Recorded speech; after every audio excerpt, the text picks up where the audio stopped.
Hello दोस्तों। तो कैसे हैं आप सभी। आशा करता हूँ आप सब बढ़िया होंगे। तो आज आपका होने वाला है बायोलॉजी मॉक टेस्ट नंबर 3।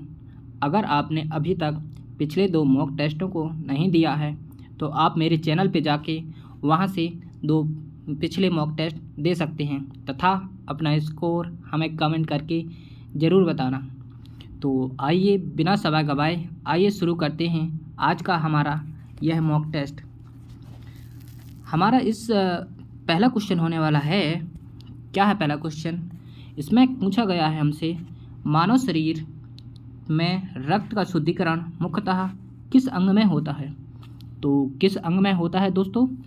आप भी उत्तर अपना कमेंट करके हमें ज़रूर बताते जाना।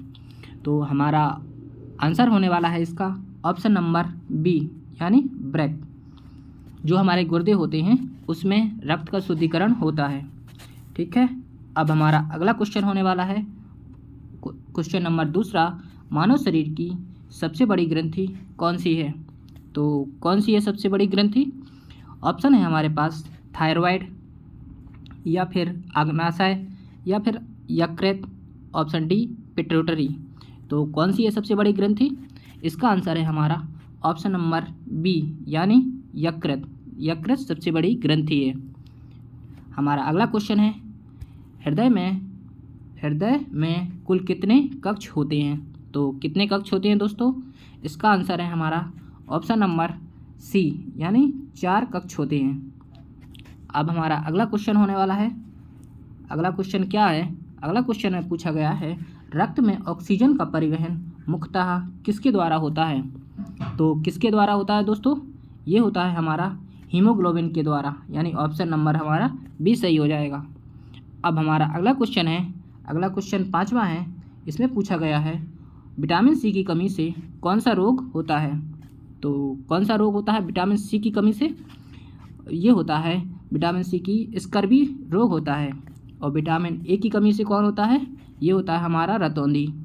और विटामिन डी की कमी से ये होता है विटामिन रिकेट्स बीमारी होती है।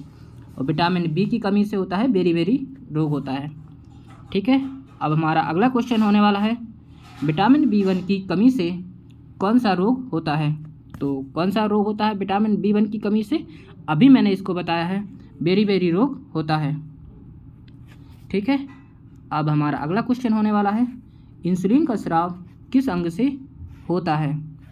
तो किस अंग से होता है दोस्तों इंसुलिन का स्राव? ये होता है हमारी अग्नाशय जो ग्रंथि होती है उससे इंसुलिन का स्राव होता है। हमारा अगला क्वेश्चन होने वाला है, मनुष्य में सामान्यतः कितने गुणसूत्र होते हैं। तो कितने गुणसूत्र होते हैं? ये होते हैं इसमें 46, यानी 46 गुणसूत्र होते हैं। तो हमारा ऑप्शन नंबर हमारा सी सही हो जाएगा। ठीक है। अब हमारा अगला क्वेश्चन है, कोशिका का पावर हाउस किसे कहा जाता है। ये क्वेश्चन बहुत बार पूछा जाता है। इसका आंसर है हमारा माइटोकॉन्ड्रिया को कोशिका का पावर हाउस कहा जाता है, यानी ऑप्शन नंबर हमारा बी सही हो जाएगा। अब हमारा अगला क्वेश्चन है 10वां क्वेश्चन। क्या पूछा गया है? इसमें पूछा गया है, प्रोटीन संश्लेषण का प्रमुख स्थान कौन सा है। तो प्रोटीन संश्लेषण या फिर प्रोटीन की फैक्ट्री किसको कहा जाता है? ये कहा जाता है राइबोसोम्स को, यानी ऑप्शन नंबर हमारा ए सही हो जाएगा। चलिए चलते हैं अब नेक्स्ट पेज पर। अब हमारा अगला पेज क्या है? इसमें अगला क्वेश्चन है, पौधों में प्रकाश संश्लेषण किस कोशिकांग में होता है। तो किस कोशिकांग में होता है प्रकाश संश्लेषण? ऑप्शन है हमारे पास mitochondria, option B chloroplast, option C ribosomes, option D नाभिक। तो किस कोशिकांग में होता है? ये होता है क्लोरोप्लास्ट में प्रकाश संश्लेषण क्रिया होती है। अब हमारा अगला क्वेश्चन है, प्रकाश संश्लेषण के दौरान पौधे मुख्यतः कौन सी गैस ग्रहण करते हैं। तो कौन सी गैस को ग्रहण करते हैं? ये करते हैं CO2 का ग्रहण करते हैं, तथापि अपने भोजन जब बनाते हैं तो O2 गैस का श्रावण करते हैं। ठीक है, मतलब O2 गैस बाहर निकालते हैं। अब हमारा अगला क्वेश्चन है 13वां क्वेश्चन है। 13वां क्वेश्चन क्या है? इसमें पूछा गया है, पौधों में जल का परिवहन किस ऊतक द्वारा होता है। तो जल का परिवहन किस ऊतक द्वारा होता है? ये होता है हमारा जाइलम ऊतक द्वारा। जाइलम ऊतक द्वारा जल का परिवहन होता है, और जो हमारे पास फ्लोएम होता है इसके द्वारा जब भोजन जब हमारा बनाते हैं पत्तियों के द्वारा, तो इनके फ्लोएम ऊतक के द्वारा ये पौधे के सभी भागों में फ्लोएम मतलब भोजन का परिवहन करता है। अब हमारा अगला क्वेश्चन होने वाला है पौधों में 14वां क्वेश्चन है, पौधों में भोजन का परिवहन किस ऊतक के द्वारा होता है। देखो यही क्वेश्चन आ गया अगला, इसका आंसर है हमारा फ्लोएम के द्वारा। ठीक है, हमारा अगला क्वेश्चन है मनुष्य में पाचन की शुरुआत कहाँ से होती है। तो पाचन की शुरुआत कहाँ से होती है, ये होती है हमारी मुख से ही। मतलब जब हम खाना खाते हैं तो हम जब खाना खाते हैं तो मतलब मुँह में पहले उसको चबाते हैं, तो लार के द्वारा ही भोजन का पाचन स्टार्ट हो जाता है। अब हमारा अगला क्वेश्चन है मनुष्य में मुख्यतः कौन सा अम्ल पाया जाता है। तो कौन सा अम्ल पाया जाता है मनुष्य में, ये पाया जाता है सल्फ्यूरिक अम्ल, यानी सल्फ्यूरिक नहीं, इसमें पाया जाता है हाइड्रोक्लोरिक अम्ल, यानी ऑप्शन बी हमारा सही हो जाएगा। HCl होता है इसका सूत्र। ठीक है, अब हमारा अगला क्वेश्चन है 17वां क्वेश्चन क्या है, इसमें पूछा गया है पित्तरस यानी वाइल का निर्माण किस अंग में होता है। तो किस अंग में होता है दोस्तों, इसके पास हमारे पास ऑप्शन है अग्नाशय, आमाशय, यकृत या छोटी आंत। तो किस में होता है, ये होता है हमारा यकृत में, यानी लीवर में इसका निर्माण होता है। ठीक है, अब हमारा अगला क्वेश्चन है पित्त का मुख्य कार्य क्या है पित्त का प्रमुख कार्य। हमारे पास ऑप्शन है प्रोटीन का पाचन, या ग्लूकोज का निर्माण, या वसा का एमल्सीकरण, या रक्त का निर्माण करना। तो पित्तरस का मुख्य कार्य होता है वसा का एमल्सीकरण करना, यानी ऑप्शन नंबर हमारा बी सही हो जाएगा। हमारा अगला क्वेश्चन है वृक्क की क्रियात्मक इकाई क्या है। तो क्या है क्रियात्मक इकाई, ये है नेफ्रॉन, यानी ऑप्शन नंबर हमारा बी सही होगा।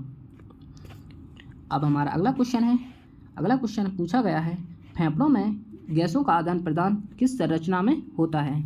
तो किस संरचना में होता है, ये होता है हमारा एल्वुलाई, जहाँ पे एल्वुलाई पाए जाते हैं, ये फेफड़ों में पाए जाते हैं, यहाँ पे गैसों का आदान प्रदान होता है। अब चलते हैं अगले पेज पर। हमारा अगला क्वेश्चन क्या पूछा गया है, इसमें पूछा गया है मानव मस्तिष्क का सबसे बड़ा भाग कौन सा है। तो कौन सा है सबसे बड़ा भाग, ऑप्शन है हमारे पास सेरिबेलम, या फिर मेडुला, या सेरिब्रम, या पॉन्स। तो हमारा इसका आंसर है जो सेरिब्रम होता है, यानी ऑप्शन नंबर बी इसका सही आंसर हो जाएगा। हमारा अगला क्वेश्चन है शरीर का संतुलन बनाए रखने में कौन सा भाग महत्वपूर्ण है। तो कौन सा भाग जो शरीर का जो संतुलन बनाए रखने में महत्वपूर्ण होता है, ये होता है हमारी हाइपोथैलेमस एक जो ग्रंथि होती है, ये शरीर का संतुलन बनाने में महत्वपूर्ण रखती है। अब हमारा अगला क्वेश्चन है 23वां क्वेश्चन है रक्त का थक्का जमाने में कौन सा घटक प्रमुख भूमिका निभाता है। तो कौन सा प्रमुख भूमिका निभाता है, कौन सा घटक है, आरबीसी यानी जो हमारे पास रेड ब्लड सेल्स होती हैं, ये इसका काम नहीं होता है, ना WBC का होता है, ये काम होता है प्लेटलेट्स का, यानी ऑप्शन सी हमारा सही हो जाएगा। अब हमारा अगला क्वेश्चन है पूछा गया है शरीर में रोगों से लड़ने का प्रमुख कार्य कौन करता है। तो कौन करता है जो शरीर में रोगों को लड़ने का कार्य, ये करता है हमारा WBC, यानी वाइट ब्लड सेल्स होती हैं जो ये हमारी प्रतिरक्षा की इनको प्रतिरक्षा मतलब वो भी कहा जाता है। अब हमारा अगला क्वेश्चन है DNA का पूरा नाम क्या है। तो क्या है DNA का पूरा नाम, हमारा ऑप्शन ए है डीऑक्सीराइबोन्यूक्लिक एसिड, हमारा बी ऑप्शन है ribo nitric acid, option C है double nucleic acid, option D है डाई न्यूक्लिक एसिड। तो हमारा ऑप्शन ए आंसर सही हो जाएगा, यानी और D ribo nucleus acid DNA का पूरा नाम है। अब हमारा अगला क्वेश्चन में पूछा गया है आनुवांशिकी के जनक किसे कहा जाता है। तो किसे कहा जाता है आनुवांशिकी के जनक, ये कहा जाता है हमारे ग्रेगर जॉन मेंडल को आनुवांशिकी के जनक कहा जाता है। अब हमारा अगला क्वेश्चन होने वाला है, क्या है अगला क्वेश्चन, इसमें पूछा गया है मलेरिया रोग किस परजीवी के कारण होता है। तो किस परजीवी के कारण होता है?